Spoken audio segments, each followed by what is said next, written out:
యేసుక్రీస్తు నామములో మీ అందరికీ వందనాలు తెలియపరుస్తున్నాను. ప్రభునందు ప్రియులరా, నీ కుటుంబంలో, నీ జీవితంలో నువ్వు దేన్ని బట్టి ఏడుస్తున్నావో, ఏ బిడ్డను బట్టి ఏడుస్తున్నావో, ఏ భర్తను బట్టి నువ్వు కన్నీరు కారుస్తున్నావో, ఏ కుమార్తెను బట్టి, బిడ్డల యొక్క భవిష్యత్తును బట్టి, ఆర్థిక సమస్యను బట్టి ఈరోజు నువ్వు ఏడుస్తున్నావో, ఒకరోజు దాన్ని బట్టే నువ్వు సంతోషించే రోజులు, దాన్ని బట్టి నవ్వే రోజులు నీకు దేవుడు దయచేయబోతున్నాడు. కొరియా దేశంలో ఒక భక్తిగల కుటుంబం ఉంది. అది రెండో ప్రపంచ యుద్ధంలో ఆ భయంకర యుద్ధ సమయంలో ఇళ్ళన్ని బాంబుల వర్షం చేత కూలిపోయి చాలా కరువైన పరిస్థితులు వచ్చాయి. ఆ టైంలో ఆ కుటుంబంలో యజమానుని ఆ యొక్క యుద్ధ సైన్యం వచ్చి అతను బంధించి జైలు వేశారు. ఆ తల్లి, ఇద్దరు పిల్లలు ఉన్నారు. అప్పుడు ఇంట్లో చాలా కరువుగా ఉంది, చాలా కష్టంగా ఉంది. అప్పుడు పెద్ద కొడుకు ఉన్నటువంటి కొడుకు, ఇద్దరు అన్నదమ్ములు కలిసి ఇంట్లో ఆ తల్లి భోజనం పెట్టలేక మిగతా కొంచెం చిన్న గంజి ఉంచి బిడ్డలకు పోసి ఆ తల్లి పస్తుపడింది. ఇది చూసిన తన పెద్ద కుమారుడు రావలేదు, ఏదో ఒకటి చేసి మేము కడుపు నుండి అన్నం తినాలనుకుని వెళ్ళాడు. ఉదయం వెళ్ళి సాయంకాలం వచ్చాడు. అలా ఒక వారం రోజులు వస్తున్నప్పుడు తల్లికి డబ్బులు ఇస్తున్నాడు.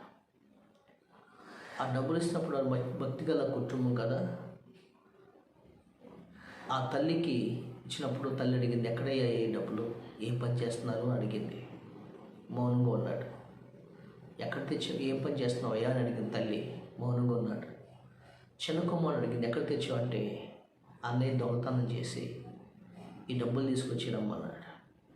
ఆ తల్లి రెండు కొట్టి తల్లి ఏడుస్తుంది, నాయనా తిండి లేకపోయినా పర్లేదు, మనం చచ్చిపోయినా పర్లేదు, కానీ దొంగతనం అనేది మనం చేయకూడదయ్యా. మన దేవుడు మనం చంపేవాడు కాదు, దొంగతనం చేయొద్దు. ఇతరుల డబ్బు తీసుకొచ్చి మనం దోసుకొచ్చి మనం తింటాం, అది సమంజితం కాదయ్యా అంటే తల్లి అన్నాడు, ఈరోజు మనకు దరిద్రం వచ్చిందమ్మా, మాకు ఆకలిగా ఉంది, నువ్వు పస్తున్నావు, తమ్ముడు పస్తున్నాడు, ఇప్పుడు ఏదో కావాలని దొంగతనం చేయట్లేదు కదమ్మా, ఆకలి తీర్చుకుంటే దొంగతనం చేసేవంటే. ఆకలితో ఉన్నా సరే దేవుడు మనం పోషిస్తాడు, కానీ నువ్వు దొంగతనం చేయొద్దయ్యా, మన కష్టార్జితనే దేవుడు దీవిస్తాడని తల్లి చెప్పింది. ఇంకెప్పుడు దొంగతనం చేయనని ప్రమాణం చేయని చెప్పేశాడు. ఆవిడ పెద్ద కుమారుడు ఇంకెళ్ళమ్మా అని చెప్పింది. ఆ రోజు ప్రార్థనలో కూర్చున్నారు, కుటుంబ ప్రార్థనలో కూర్చున్నారు. ప్రార్థనలో కూర్చున్న తర్వాత ప్రార్థన చేసిన తల్లి, ఆ పెద్ద కుమారుడు, అమ్మా నేను ఇప్పుడే వస్తానని వెళ్ళాడు. అక్కడ కొన్ని స్క్రాప్స్ ఉంటే, పగిలిపోయిన కప్పులు, గ్లాసులు, మరింత సైనికులు పడేసుకొని వాటిని వేరుకుని వచ్చి స్క్రాప్ కొట్లు అమ్మేవాడు. ఆ వచ్చిన డబ్బులతో ఆ తన తల్లికి ఇచ్చాడు. ఆ తల్లి ఎక్కడి బాబు అంటే చెప్పాడు, అన్న తమ్ముడు ఇద్దరు ఇలా తెచ్చి ఇలా స్క్రాప్ వెళ్ళి పోసుకొచ్చామన్నాడు. దానితో తెచ్చిన దాంట్లో దేవుడికి డబ్బులు, దాంట్లో దశమ భాగాన్ని తీసి పక్కన పెట్టినప్పుడు ఇది వాడుకుందామంటే ఆ కుమారుడు అంటాడు, అమ్మా మన కరువులో ఉన్నాం కదా, కష్టంలో ఉన్నాం కదా, దేవుడికి ఆయనకి ఇవ్వపోద్దా, దశమ తీపోతే ఏమైంది అన్నాడు. బాబు ఆ దేవుడు ఇస్తేనే కదా మనం పోషిస్తున్నాం, ఆ దేవుడికి ఇవ్వాలయ్యా అని తల్లితో చెప్పాడు. ఏంటో నీ పిచ్చి అనుకుంటూ ఆయన పడుకున్నాడు. ఆ విధంగా తల్లి ప్రార్థన చేస్తుంది. దేవుడి మందిరానికి క్రమంగా వెళ్తున్నారు. ఆ స్క్రాప్ కొట్టు కాస్త ఒక కొట్టే పెట్టుకున్నాడు. ఆ కొట్టు పెట్టుకుని ఆ తర్వాత ఒక స్క్రాప్ కొట్టి పెట్టాడు. తర్వాత ఐరన్ కొట్టి పెట్టాడు. అంచెలంచెలుగా దీవించాడు. చెప్పమంటారా? ఈరోజు కొరియా దేశంలో ప్రపంచం అంతటిని కూడా తయారు చేసేటువంటి ఆటోమొబైల్, ప్రతి కారు వస్తువులు కావచ్చు, ప్రతి వస్తువుని కూడా ఆ కంపెనీ నుండి ఈరోజు ప్రపంచం అంతా ప్రొవైడ్ అవుతుంది. ఆయన పేరే దేవు ఆటోమొబైల్ ఇండస్ట్రియల్. దీవించాడు. పిల్లరా, బైబిల్ గ్రంథంలో ఈరోజు నువ్వు దేని బట్టి, ఏ బిడ్డను బట్టి ఆ తల్లి ఏడ్చిందో, ఏ పేదరికాన్ని బట్టి ఆ తల్లి ఏడ్చిందో, ఈరోజు అదే బిడ్డను బట్టి, ఆ పేదరికాన్ని బట్టి ఈరోజు నవ్వుతూ ప్రపంచ దేశానికైనా ఆశీర్వాదకరంగా ఉన్నారు. ప్రతి పార్ట్ కూడా ఆ కంపెనీల ఇండస్ట్రీలో తయారు కాని వస్తువు లేదు. ప్రతి స్పేర్ పార్ట్ దొరుకుతుంది అక్కడ. అంతగా దేవుడు అతన్ని ప్రపంచానికి దీవెనకరంగా ఉంచాడు. బైబిల్ గ్రంథంలో ప్రియులారా, లూకా సువార్త 6:22 ఆకలి కొనిన మీరు ధన్యులు, మీరు తిని తృప్తి పొందుతారు. ఇప్పుడు ఏడ్చుచున్న మీరు ధన్యులు, మీరు నవ్వెదరు అని ప్రభు చెప్పాడు.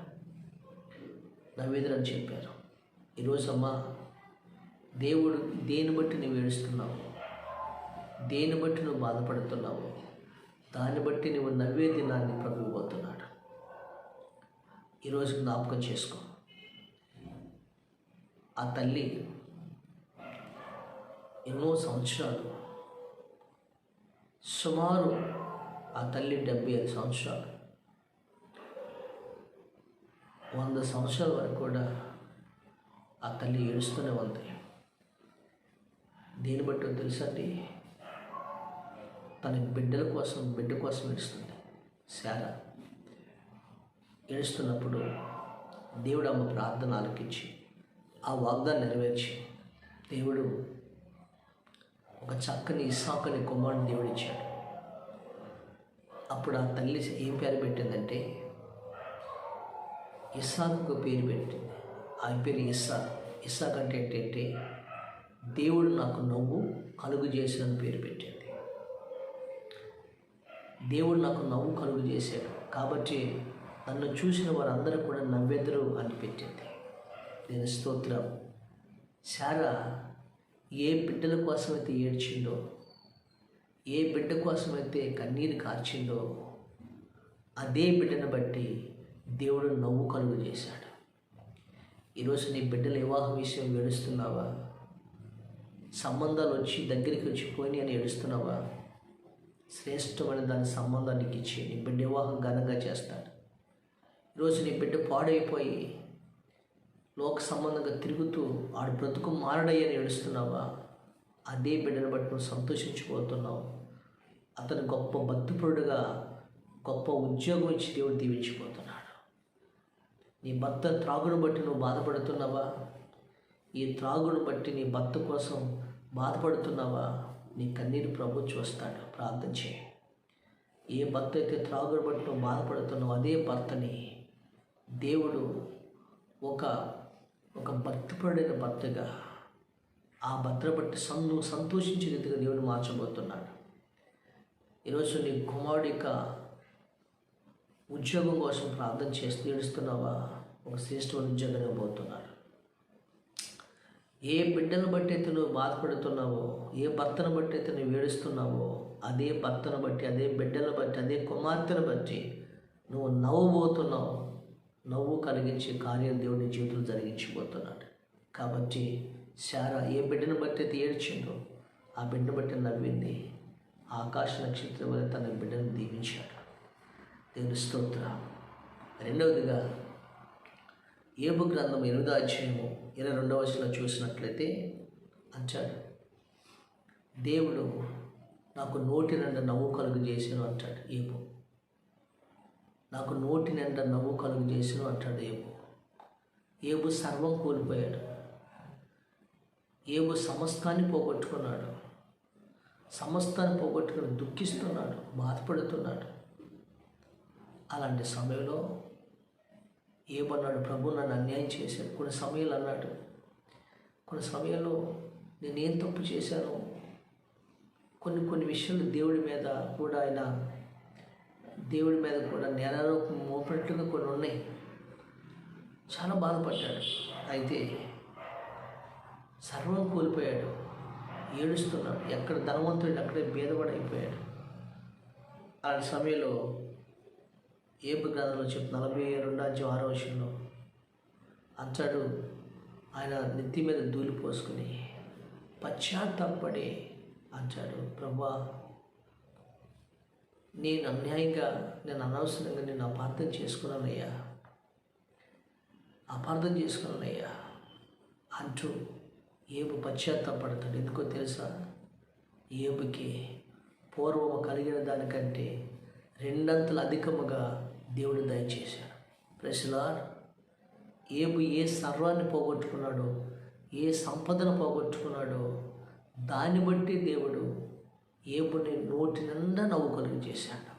పోగొట్టుకున్న దానికి 2 అంతలుగా దేవుడు దయచేసినట్లుగా ఈరోజు నీవు ఒకవేళ అప్పిచ్చి మోసపోయి డబ్బులు పోగొట్టుకున్నవేమో నీకు 2 అంతలుగా ఇస్తాడు. ఈరోజు ఆస్తిని కోల్పోయేవేమో, ఆప్తులను కోల్పోయేవేమో, ఈరోజు ఏది కోల్పోయావో, సర్వం కోల్పోయి శూన్యంలో పడిపోయి ఉన్నవేమో, ఆ దేవుడి సన్నిధిలో ప్రార్థన చేయి. ఏది కోల్పోయావో, దేనికోసం దుఃఖిస్తున్నావో దాన్ని బట్టి దేవుడు నీకు నవ్వును కలుగు చేయబోతున్నాడు, నీకు 2 అంతలుగా దయచేయబోతున్నాడు. అందుకని ఇప్పుడు ఏడ్చుచున్న మీరు ధన్యులు, మీరు నవ్వెదురని ప్రభు చెబుతున్నారు. కాబట్టి దేన్ని బట్టి అయితే శారా ఏడ్చిందో ఆ బిడ్డను బట్టి దేవుడు నవ్వినట్లుగా దేవుడు దీవించాడు. ఏబు ఏ సర్వం కోల్పోయి ఏడ్చాడో దేవుడు 2 అంతలుగా ఇచ్చి అతను నవ్వునట్లుగా దేవుడు దీవించాడు. ఈరోజు నీ జీవితంలో కూడా నువ్వు దేని బట్టి అయితే ఏడుస్తున్నావో నీ ఏడుపుని ఇప్పుడు మీరు ఏడ్చున్న మీరు ధన్యులు, మీరు నవ్వెదురని చెప్పారు. నీ దుఃఖమును సంతోషంగా మార్చబోతున్న దేవుడి సన్నిధిలో నువ్వు ప్రార్థించు. ఆ దేవుడు నీ దుఃఖమును సంతోషంగా మార్చును గాక. ఆమేన్.